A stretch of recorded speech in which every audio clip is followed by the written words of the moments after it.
नौजवानों, मस्जिदों को आबाद रखो। कहीं ऐसा ना हो कि मस्जिदें हमसे छीन ली जाए। हमने 92 को देखा है, अब हम दूसरी किसी मस्जिद के साथ 92 तो होने नहीं देंगे।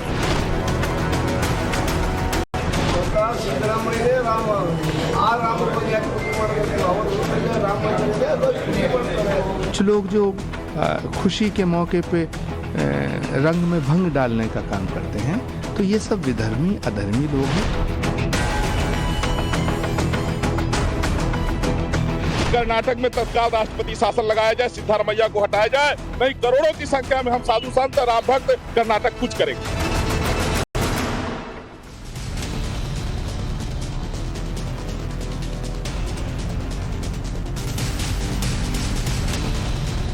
नमस्कार, टाइम्स नाउ भारत पर देश के सबसे पसंदीदा डिबेट शो राष्ट्रवाद में आपका स्वागत है। आपके साथ मैं हूं राकेश पांडे। राष्ट्रवाद यानी देश से बढ़कर कुछ नहीं। राम मंदिर के उद्घाटन का शुभ मुहूर्त जैसे जैसे नजदीक आ रहा है, विपक्षी नेताओं के भड़काऊ बयान और बौखलाहट वैसे वैसे सामने आ रहे हैं। सवाल है कि क्या ओवैसी अब मस्जिदों के बहाने मुसलमान नौजवानों को भड़काने का काम कर रहे हैं। सवाल यह भी है कि 30 साल पुराने मामले को भव्य राम मंदिर के उद्घाटन के वक्त खोलकर क्या कांग्रेस राम भक्तों से बदला ले रही है, और इसीलिए कांग्रेस के नेता सिद्धारमैया को राम बता रहे हैं। खुद को मुसलमानों का सबसे बड़ा पैरोकार बताने वाले MIM चीफ असदुद्दीन ओवैसी का एक वीडियो सोशल मीडिया पर वायरल है। ओवैसी बाबरी मस्जिद की तस्वीर के साथ नजर आ रहे हैं और मुसलमान नौजवानों से भड़काऊ तकरीर कर रहे हैं। ओवैसी कह रहे हैं कि मस्जिदों को छीना जा रहा है, मुसलमान युवाओं से मस्जिद को सुरक्षित रखने की अपील कर रहे हैं। सबसे पहले सुनिए ओवैसी ने क्या कुछ कहा। नौजवानों, मस्जिदों को आबाद रखो। नौजवानों, तुमसे मैं कि अभी ऐसे 3-4 मसाजिद हैं जिसमें दिल्ली की सुनेरी वाली मस्जिद भी है। मेरे अजीज दोस्तों, याद रखो नौजवानों, ये जो ताकतें हैं ना तुम्हारे दिल से, जब इत्तेहाद को निकालना चाहते हैं, क्यों निकालना चाहते हैं? मिली गीरत को खत्म कर दिया जाए, मिली हमियत को खत्म कर दिया जाए। बरसों की मेहनतों के बाद आज हमारा एक मुकाम हमने पैदा किया, तो ये आपको इन चीजों पर गौर करना है। अपनी मिली हमियत को, मिली अपनी ताकत को बरकरार रखिए। नौजवानों, मस्जिदों को आबाद रखो। कहीं ऐसा ना हो कि मस्जिदें हमसे छीन ली जाए। आप सोचिए, पूरे देश में रामधुन सुनाई दे रही है। जगह जगह अक्षत कलश यात्रा निकाली जा रही है, अक्षत बांटे जा रहे हैं, लोगों को सांकेतिक तौर पर अयोध्या के लिए आमंत्रित किया जा रहा है। लेकिन ओवैसी के जब इस बयान को सोशल मीडिया पर अपलोड किया गया, तो 500 साल का जब उन्होंने जिक्र किया तो बाबरी की तस्वीर उस पर लगा दी गई। ओवैसी ने भड़काऊ बयानबाजी की तो मौलाना साजिद रशीदी ने सुर में सुर मिलाया। साजिद रशीदी कह रहे हैं कि 1992 जैसा फिर होगा। अब किसी मस्जिद के साथ ऐसा हुआ तो मुसलमान चुप नहीं बैठेंगे। सुनिए। हमने 92 को देखा है, अब हम दूसरी किसी मस्जिद के साथ 92 तो होने नहीं देंगे। ये तो फैक्ट है, क्योंकि मुसलमान सुप्रीम कोर्ट के फैसले के बाद खामोश रहा और अभी तक खामोश है। लेकिन अगर किसी तरीके से दोबारा 92 की तरह इस तरह की हरकत की गई तो मुसलमान भी चुप नहीं बैठेगा। अब सोचिए, मुसलमान चुप नहीं बैठेंगे। साजिद रशीदी हमारे साथ चर्चा में होंगे, उनसे पूछेंगे कि ये चुप नहीं बैठने का मतलब क्या है। ओवैसी के बयान के खिलाफ हिंदू संगठनों ने शिकायत दर्ज कराई है। वहीं बीजेपी और VHP ने पलटवार किया। बीजेपी की ओर से केंद्रीय मंत्री गिरिराज सिंह ने साफ साफ कहा कि अब ना तो कोई मुगल पैदा होगा और ना ही जिन्न। सुनिए। ओवैसी को दर्द होता है, हिंदुओं को कितना दर्द होता होगा, जो हजारों साल से हम पीड़ा सहे हैं। अब तो मेरा समय आ गया है कि ओवैसी भड़काओ नहीं, देश के तमाम हिंदू नौजवान भी कोई कलाई में चूड़ी नहीं पहने हैं। ये हमारा प्रभु श्री राम का मंदिर है। हमारे लिए केवल प्रभु श्री राम आन बान शान सनातन हिंदू के लिए हैं। ये पुनर्जागरण का है, इसे अब हम बचाएंगे। हमारे नौजवान इसे अब किसी की आंच नहीं लगने वाला है, कोई मुगल नहीं आने वाला है, कोई जिन्ना नहीं आने वाला है, कोई जिन्ना का औलाद नहीं आने वाला है। एक तरफ राम मंदिर में प्राण प्रतिष्ठा का शुभ अवसर नजदीक आ रहा है, मस्जिदों के नाम पर भड़काया जा रहा है, तो कांग्रेस को लेकर ऐसा लगता है कि जैसे वो इस मौके पर राम भक्तों से बदला लेना चाहते हैं। कर्नाटक में कांग्रेस की सिद्धारमैया सरकार ने 30 साल पुराने मामले को रीओपन किया है और राम मंदिर आंदोलन से जुड़े 300 लोगों पर एक्शन लेने की लिस्ट तैयार की है। इतना ही नहीं, कुछ लोगों को गिरफ्तार भी किया गया है। सिद्धारमैया सरकार के इस एक्शन का रिएक्शन अयोध्या से साधु संतों ने दिया। साधु संतों ने सिद्धारमैया का पुतला दहन किया और कर्नाटक में तुरंत राष्ट्रपति शासन लगाने की मांग तक कर डाली। सुनिए। जिस तरह से कर्नाटक में इतने दिनों के बाद जब मर्यादा पुरुषोत्तम भगवान श्री राम लला का भव्य मंदिर के उद्घाटन की तैयारियां चल रही है, 22 जनवरी 2024 मध्याह्न 12:20 पर प्रभु श्री राम लला अपने वैकल्पिक गर्भगृह से भव्य मंदिर में विराजमान होने जा रहे हैं। इस अवसर पर कांग्रेस पार्टी जो है कर्नाटक में 300 कारसेवकों की लिस्ट बनाई है और बुजुर्ग लोगों को 2-3 लोगों को गिरफ्तार किया है। आज हमने जो है तो कर्नाटक के मुख्यमंत्री सिद्धारमैया का हमने यहाँ पुतला दहन किया है और मैं मांग करता हूँ, अयोध्या से मैं जगत गुरु परमहंस आचार्य मांग करता हूँ कि कर्नाटक में तत्काल राष्ट्रपति शासन लगाया जाए, सिद्धारमैया को हटाया जाए, नहीं करोड़ों की संख्या में हम साधु संत राम भक्त कर्नाटक कुछ करेंगे। आप सोचिए कि राम मंदिर के उद्घाटन के ठीक पहले कार सेवक की गिरफ्तारी, 30 साल पुराने मामले को रीओपन करना, क्या यह बदले वाली कार्रवाई नहीं है? कर्नाटक में कांग्रेस के नेता सिद्धारमैया को ही भगवान राम बताने में लगे हैं। आप आश्चर्य करेंगे यह सुनकर। कहा गया है कि सिद्धारमैया ही राम है, वो अयोध्या क्यों जाए? अयोध्या में राम मंदिर को बीजेपी का मंदिर बता रहे हैं। सुनिए। स्वतः सिद्धरामಯ್ಯನೇ ರಾಮ, ಆ ರಾಮನಿಗೆ ಯಾಕೆ ಪೂಜೆ ಮಾಡಬೇಕು? ಅವರು ಊರಲ್ಲಿ ರಾಮ ಮಂದಿರ ಇದೆ, ಅದು ಪೂಜೆ ಮಾಡ್ತಾರೆ ಅಲ್ವಾ? ಅಲ್ಲಿ ಯಾಕೆ ಹೋಗ್ಬೇಕು?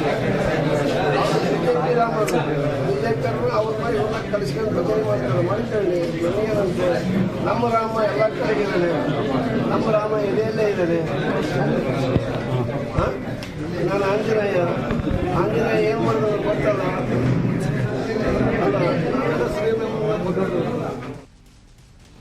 कांग्रेस के नेताओं की ओर से राम मंदिर को लेकर पिछले कई दिनों से लगातार ऐसी बयानबाजियां हो रही हैं, लेकिन जवाब भी कांग्रेस की ओर से मिल रहा है। कांग्रेस के वरिष्ठ नेता आचार्य प्रमोद कृष्णन ने क्या कुछ कहा, आपको सुनना चाहिए। जो अधर्मी लोग हैं, कुछ लोग जो असत्य के साथ खड़े हैं, कुछ लोग जो खुशी के मौके पे रंग में भंग डालने का काम करते हैं, तो ये सब विधर्मी अधर्मी लोग हैं। भगवान इनको सद्बुद्धि दे। राम राज्य की पुनर्स्थापना का समय है। ऐसे में इस तरह की बेकार की बेहूदी घटिया नकारात्मक नेगेटिव बात करके भारत की जो गौरव की गाथा है उस पर सवालिया निशान लगाने का प्रयास ये लोग कर रहे हैं। इससे कुछ फर्क नहीं पड़ेगा। चलिए वो सवाल आपके सामने रखता हूं जिनके इर्द गिर्द आज की चर्चा आगे बढ़ेगी। सवाल पहला ये कि अयोध्या पर ओवैसी भड़का रहे और कांग्रेस बदला ले रही क्या? बाबरी की तस्वीर 92 की दलील, मौलाना की यह धमकी है। चुप नहीं बैठेंगे बनाम चूड़ी नहीं पहनी, तो आगे और कैसे कैसे बयान सुनने को मिलेंगे। चलिए आपका परिचय आज के मेहमानों से करवाता हूं। राकेश त्रिपाठी जी भारतीय जनता पार्टी के नेता और प्रवक्ता, सूर्या मैथिल पॉलिटिकल एनालिस्ट के तौर पर, वरुण पुरोहित जी कांग्रेस पार्टी के नेता, मौलाना साजिद रशीदी जी हमारे साथ जुड़े हुए हैं, आदिल हसन एमआईएम पार्टी के नेता और प्रवक्ता। आप सभी का बहुत बहुत स्वागत है। रशीदी साहब, मुसलमान चुप नहीं बैठेगा, क्या करेगा फिर? आपने मेरा पूरा बयान ही नहीं चलाया, दिक्कत यही तो है। क्या छिपा दिया? मैंने उसमें साथ साथ ये भी कहा है कि हम संवैधानिक रूप से अगर हमें सड़कों पर निकलना पड़ेगा तो हम सड़कों पर निकलेंगे, संवैधानिक रूप से कहा है। आपने एक आधी बात काटी उसमें से और चला दी, जैसे पहले मेरे बयान को चलाया गया था कि मंदिर तोड़ देंगे हम। ये सब आप लोगों की कला है और आप लोगों को अच्छा लगता है इस तरह की बातें निकालकर हिंदुओं को। नहीं तो अयोध्या मामले में मुसलमानों ने संवैधानिक तरीका नहीं अपनाया विरोध का? किसने? अदालती लड़ाई नहीं चली? नहीं, अदालती लड़ाई चुप बैठे रहे। मेरा मकसद ये है कि हमने बाबरी मस्जिद के केस को अपने नहीं रशीदी साहब, आपने कहा कि चुप नहीं बैठेगा। मैं कह रहा हूं कि अयोध्या मामले में संवैधानिक तौर पर क्या मुस्लिम पक्ष चुप बैठा हुआ था? सुनो मेरे भाई, हमने संवैधानिक लड़ाई लड़ी है। हाँ, ठीक। जिन लोगों ने बाबरी मस्जिद को 92 में तोड़ा है, क्या वो संवैधानिक था? अरे मैं जवाब कुछ आपके पास? रशीदी साहब, वो मामला भी देश की अदालत में गया, वो मामला भी देश की अदालत में गया। को क्यों नहीं माना? नहीं, जो सवाल मैंने पूछा पहले उसका जवाब दीजिए। वो मामला भी गया ना देश की अदालत में, संवैधानिक था? देश की अदालतें तय करेंगी। मैं कह रहा हूं कि वो मामला देश की अदालत में गया ना, नहीं संवैधानिक था तो देश की अदालतें तय करेंगी क्या होना है नहीं होना है। देश की अदालत ने जो तय किया, क्या केस का नतीजा निकला रशीदी साहब? देश की अदालत ने मैं आपसे नहीं, पहले तो मैं भागने नहीं देता हूं अपने सवाल से। रशीदी साहब आपके सवाल पर मैं आऊंगा, राकेश त्रिपाठी जी बैठे हैं उसके लिए। सुनिए नहीं, मैं अपने सवाल से नहीं भागने देता हूं। आपने कहा कि चुप नहीं बैठेगा, आपने कहा संवैधानिक विरोध करेगा, संवैधानिक लड़ाई लड़ेगा। तो अयोध्या मामले में क्या संवैधानिक लड़ाई नहीं लड़ी? बिल्कुल लड़ी ना। तो आप चुप नहीं बैठने का मतलब क्या है? इसका मतलब संवैधानिक लड़ाई नहीं कोई और लड़ाई है। संवैधानिक लड़ाई लड़ी हमने, क्या फैसला आया? एक दो झूठों को पर्दाफाश हुआ। एक झूठ ये था कि मंदिर तोड़कर मस्जिद बनी, नहीं नॉन इस्लामिक स्ट्रक्चर था, नॉन इस्लामिक स्ट्रक्चर था। क्या था उसके नीचे? झूठ संविधान मूर्तियां मिली है क्या है? किस धर्म में मूर्तियां होती हैं? दोनों झूठों को झूठ कोई नहीं था, झूठ वो है जो आप कह रहे हैं रशीदी साहब, गलत है। झूठ वो है जो आप कह रहे हैं, मैंने कोई गलत नहीं कहा। बिल्कुल गलत आप कह रहे हैं, बिल्कुल गलत नहीं कहा, बिल्कुल गलत कह रहे हैं। मेरे पूरे बयान को सुनवाइए, चुप नहीं बैठेगा। आप कह रहे हैं रशीदी साहब की संवैधानिक लड़ाई, तो अरे संवैधानिक लड़ाई तो अयोध्या मामले में लड़ी थी, आगे भी लड़ी, यानी आप कोई दूसरी लड़ाई की बात कर रहे हैं। ये देखिए राकेश जी, त्रेता युग में भी जब साधु संत हवन किया करते थे, यज्ञ किया करते थे ना, तो कुछ आसुरी शक्तियां होती थी जो उसमें विघ्न बाधा डालने के लिए कभी अस्थियां डाल दिया करते थे, कि तरह तरह से प्रयास करते थे कि कैसे शुभ कार्य न होने दिया जाए, कोई पवित्र कार्य न होने दिया जाए। ये प्रयास आसुरी शक्तियां तब भी करती थी, ये आसुरी शक्तियां अभी भी अवशेष रूप में विद्यमान है। और ये तो कलयुग है, कलयुग में इनका प्रभाव भी ज्यादा होता है। लेकिन कितनी भी प्रयास करें, प्रभु रामलला की प्राण प्रतिष्ठा के कार्यक्रम में कितने भी ये उत्तेजक बयान दे, विभाजनकारी बयान दे, ऐसे बयान दे जिससे लोगों की भावनाएं भड़के, लेकिन प्राण प्रतिष्ठा का भव्य कार्यक्रम नहीं रुकने वाला, पहली बात। और मौलाना साजिद रशीदी, मैं ताकीद करके कह रहा हूं, आपके हर बयान को बहुत क्लोजली वॉच किया जा रहा है, और कोई भी बयान विधि की परिधि के जैसे ही दायरे में होगा, चुप रहना क्या होता है ये आपको सिखा दिया जाएगा। मैं स्पष्ट तौर पर कह रहा हूं, ये कानून के तहत ही सिखाया जाएगा, संवैधानिक व्यवस्था में सिखाया जाएगा। लड़ाई को लड़ने के लिए भी तैयार हूं, धमकी मत दीजिए बैठकर, जो बयान मुझे धमकी मत दीजिए बैठकर, बाहर होगा, धमकाइए मत, चुप रहना क्या होता है धमकाइए मत। मैं राकेश त्रिपाठी धमकाइए मत, जिम्मेदारी से कह रहा हूं कि कोई भी व्यक्ति सांप्रदायिक सद्भाव के लिए बयान को सुनिए, बनेगा, मेरे पूरे बयान को सुनिए, और जो भी होगा मैं बिहाइंड द बार्स भेजा जाएगा। निश्चित तौर पर तैयार हूं उसके लिए। की आजादी पर पहरा लगाया जाएगा। के नाम पर कितने लोगों ने संघर्ष किया है, आजादी के नाम पर कितने लोग शहीद हुए हैं, उस पर तैयार हैं शहीद होने के लिए। जरा भारत के संविधान तैयार हैं शहीद होने के लिए। 19(1)(a) को जब पढ़ते हैं तो 19(1)(b) को भी पढ़ा करिए। इसलिए आप सुनिए, नहीं धमकाइए मत बैठ के। अगर एक मिनट राकेश जी, राकेश जी एक मिनट, अरे रशीदी साहब सुनिए ना, अरे रशीदी साहब सुनिए, रशीदी साहब सुनिए, आपने कहा धमकाई नहीं, धमका तो आप रहे भाई कि मुसलमान चुप नहीं बैठेगा। आप उकसा रहे हैं, आप इस देश में एक बड़े वर्ग को उकसाने का काम कर रहे हैं। आपने कहा कि सुनिए, आपने कहा कि सुप्रीम कोर्ट के फैसले के बाद, अरे सुनिए ना, आप सत्य बोलना बंद कर दे। अरे रशीदी साहब किसी भी सुनिए ना, सुनिए पहले, आपने कहा कि सुप्रीम कोर्ट के फैसले के बाद मुसलमान चुप रहा, कोई और बिल्कुल चुप रहा, बिल्कुल चुप रहा। नहीं क्या करना चाहता था? बिल्कुल चुप रहा। आप क्या करना चाहते थे? कोर्ट का फैसला आप क्या करना चाहते थे? अरे पहले मौलाना साजिद रशीदी को थोड़ा स्टूडियो से चुप कराइए। मुसलमान इसलिए चुप रहा में बैठ करके आप दादागिरी मत दिखाइए साजिद रशीदी। बिल्कुल कोर्ट का स्टूडियो में फैसला बैठ करके आप लगातार मत बोलिए। आपको अपना अवसर दिया था, आपने कहा मीडिया तोड़-मोड़ को दिखा रहा है, मीडिया ने आपको फिर मंच दिया है, फिर अवसर दिया कि आप अपनी पूरी बात करके कहिए। सच ये है मौलाना साजिद रशीदी के पेट में दर्द हो रहा है, इनको विश्वास नहीं था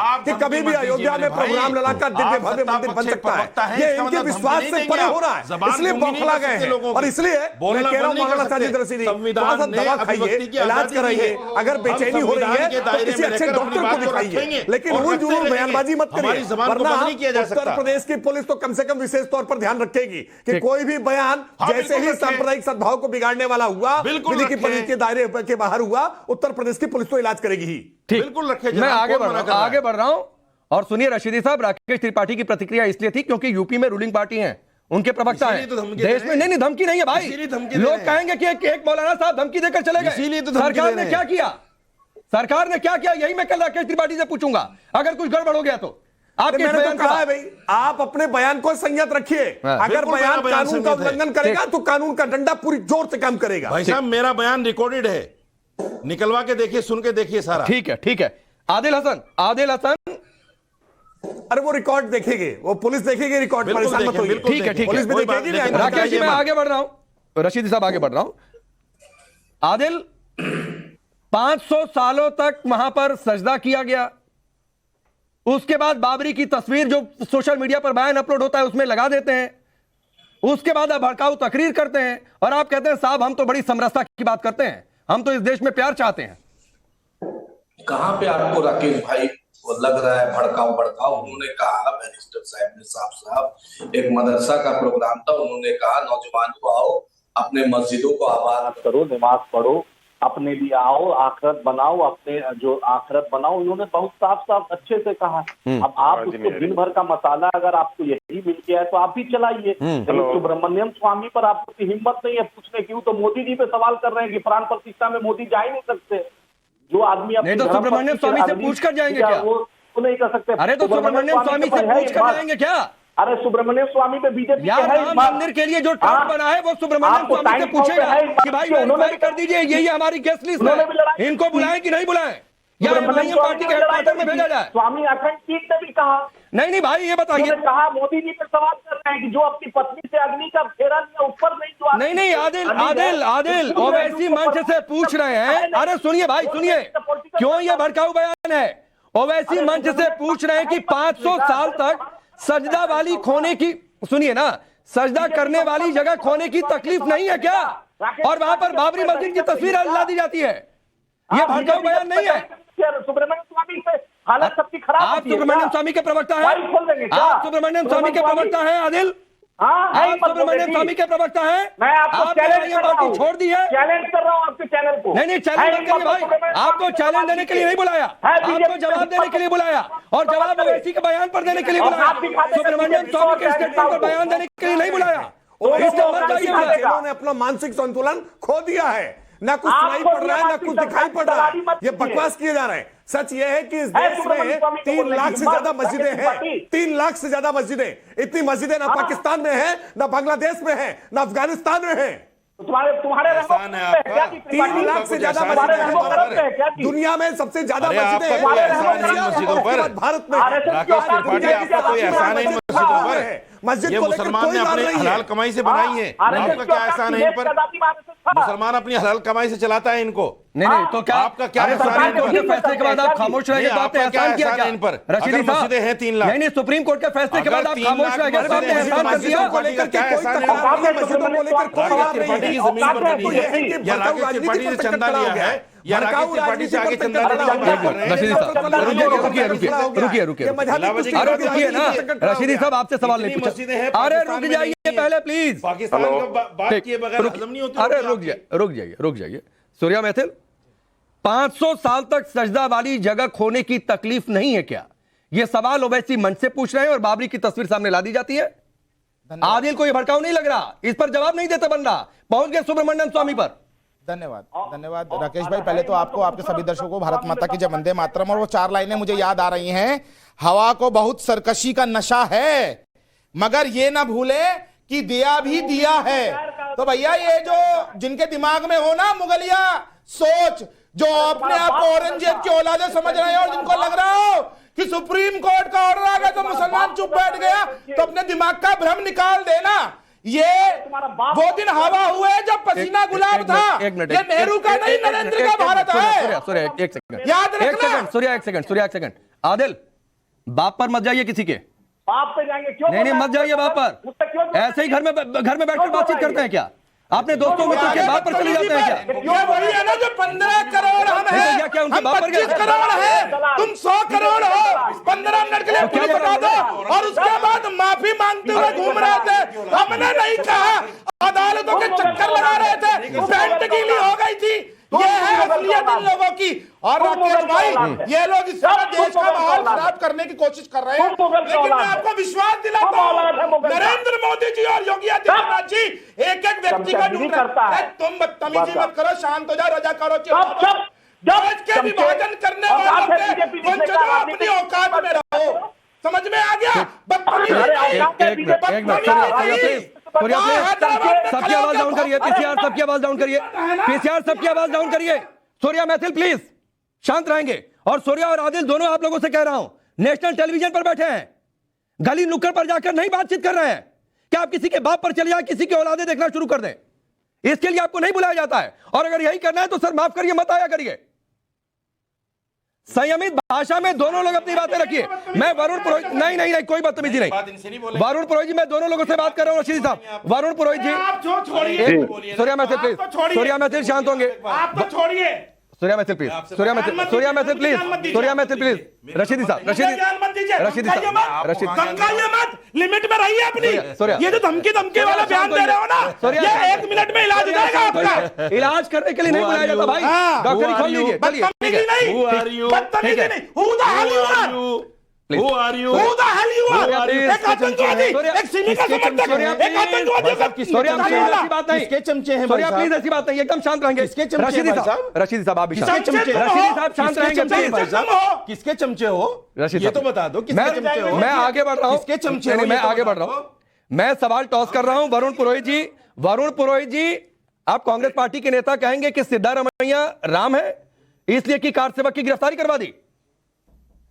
देखिए राकेश जी, मैंने कई बार कहा है, पिछले 9.5 साल में जितना शाब्दिक आचरण का गिरावट मूल्यन हुआ है वो कभी देखा नहीं गया है मोदी जी के काल में, क्योंकि नेतृत्व उन्हीं का है देश को। देखिए सिद्धारमैया जी बयान दें, चाहे गिरिराज जी जो मंत्री हैं ये बयान दें, ये सारे चाहे ओवैसी दीजिए, सब निंदनीय है। देखिए श्री राम भगवान ही नहीं है, हमारे जो सामाजिक संरचना है उसके आदर्शों और मर्यादाओं का एक प्रिंसिपल है कि आपको कैसे समाज की संरचना रखनी है। अभी मैं देख रहा हूं डिबेट में किस प्रकार की सामाजिक संरचना आ रही है, तो श्री राम का कोई फॉलो नहीं करना चाहता। जब तक श्री राम को आपको फॉलो करना है तो आपको मर्यादाओं का, अपने आदर्शों का पालन करना होगा, जब भी एक समाज का सिस्टम, सोशल फैब्रिक बना रहेगा। अभी जो वो मैं बार बार कह रहा हूं सर कि नेशनल टेलीविजन है, कोई गली नुक्कड़ की जगह नहीं है कि कोई किसी की बात पर चली जाए और कोई किसी की औलादे देखने लगे। इसके लिए आपको नहीं बुलाया जाता है। नेशनल टेलीविजन पर संयमित भाषा में, वो चाहे सूर्या मैथिल हो चाहे आदिल हसन हो, दोनों पर यह बात समान रूप से लागू होती है। लेकिन वरुण पुरोहित जी आपकी पार्टी के नेता है आंजने, वो कह रहे हैं कि सिद्धारमैया हमारे राम है, वो अयोध्या क्यों जाएंगे? देखिए अब ये बीच में मत बोलो यार, बीच में मत बोलो। देखिए ऐसा है कि जब हर हर महादेव की जगह मोदी जी का आप स्थान कर सकते हो, उसमें गलत नहीं दिखता। अगर वो गलत है तो सिद्धारमैया के लिए जिसने कहा वो भी गलत है। किसने हर हर महादेव की जगह कर दिया भाई? अरे भाई मैं तो नहीं ले सकता मुंह से नाम, लेकिन इन्होंने नारे लगाए भाई हर हर महादेव की जगह मोदी जी के। क्या बात कर रहे हो आप? पूरे देश में लगाए। मैं गलत बोल रहा हूँ क्या आपको? मैं तो सिद्धारमैया जी के लिए कहा वो भी गलत है, इन्होंने करा जो भी गलत है। अगर यूनिवर्सल बात के खाली कांग्रेस ही कांग्रेस को कोसना है तो अलग बात है। अगर जिसका भी शाब्दिक आचरण गलत है उसकी अगर हम खुल के निंदा करेंगे, उसको हम अपने समाज में जगह नहीं देंगे, जब भी समाज की संरचना सुरक्षित रहेगी, जब भी श्री राम के आदर्शों का पालन होगा।